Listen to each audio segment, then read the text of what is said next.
It started with a mistake. Lily Harper had been trying to text her best friend after an argument. Something simple. Something that would say "I'm sorry" without actually saying it. She typed, "Sometimes, the people we meet at the wrong time feel the most right." It sounded poetic, maybe too emotional, but it was honest.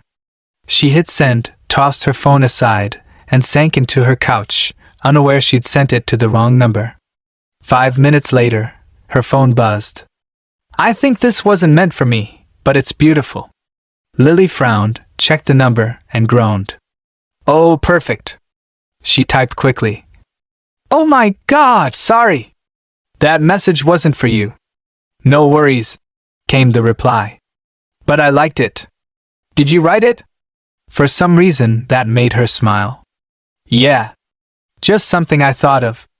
"Well, it's true," the stranger wrote back. "Timing's cruel that way." That was how it began. One wrong message that turned into conversation, then routine, then something neither of them could quite define. His name, or at least the one she knew, was Code. Hers was Writer. They never exchanged photos, never asked where the other lived. It was safer that way, words without faces, honesty without fear. Every night, their phones would light up around the same time. They talked about everything: work, music, loneliness, the way rain sounds softer at 3 a.m. Lily told him about her dreams of writing a book one day. Ethan, though she didn't know his real name yet, told her how he found peace in fixing broken lines of code. They became each other's quiet escape. "Do you ever think we'll meet?" she asked once. "Maybe," he replied. "But maybe it's better if we don't. This way, it stays perfect." She never told him that his messages had become the part of her day she looked forward to the most. And he never admitted that some nights, he reread their chats instead of sleeping. Months passed. The conversations grew slower, softer, but deeper. There was a tenderness in the distance, like two souls standing at opposite ends of a bridge, waving across the fog. Then one morning, Lily's company took on a new project, a tech startup's website redesign. The client's name, Ethan Miller. When she walked into the meeting room and saw him for the first time, she froze. He looked exactly like someone she might have written about: quiet, kind eyes, slightly awkward smile. They spoke professionally, politely. Neither of them realized who the other was.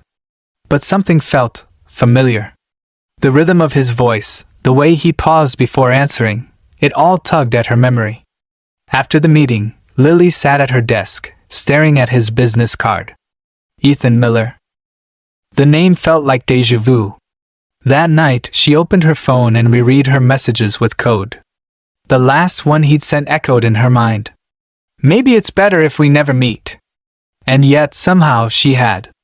The next day, while reviewing web content, Ethan's phone buzzed. It was a message from an unknown number, but something about it felt painfully familiar. "Do you ever think timing plays tricks on us?" He froze. The words, the phrasing, it was her. Writer. His heart raced as he opened their old chat, scrolling up to the very first message. "Sometimes, the people we meet at the wrong time feel the most right."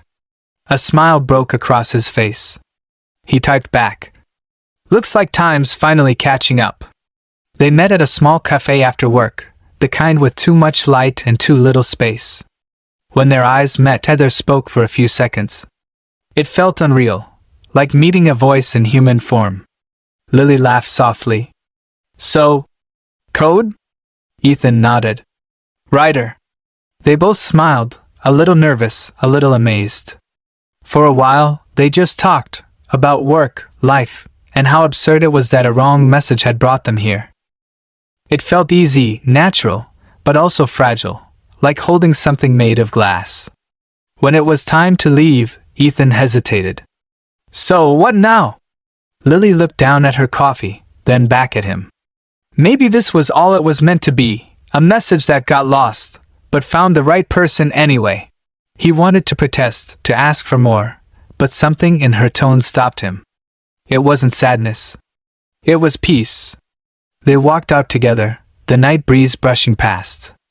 At the corner, their paths split, hers left, his right. Before parting, Lily smiled. Good night, stranger. Ethan's voice was barely a whisper. Good night, Ryder. She turned away first, disappearing into the crowd. He stood there a moment longer, phone in hand, rereading the very first line she had ever sent him. Sometimes, the people we meet at the wrong time feel the most right. And this time, he finally understood.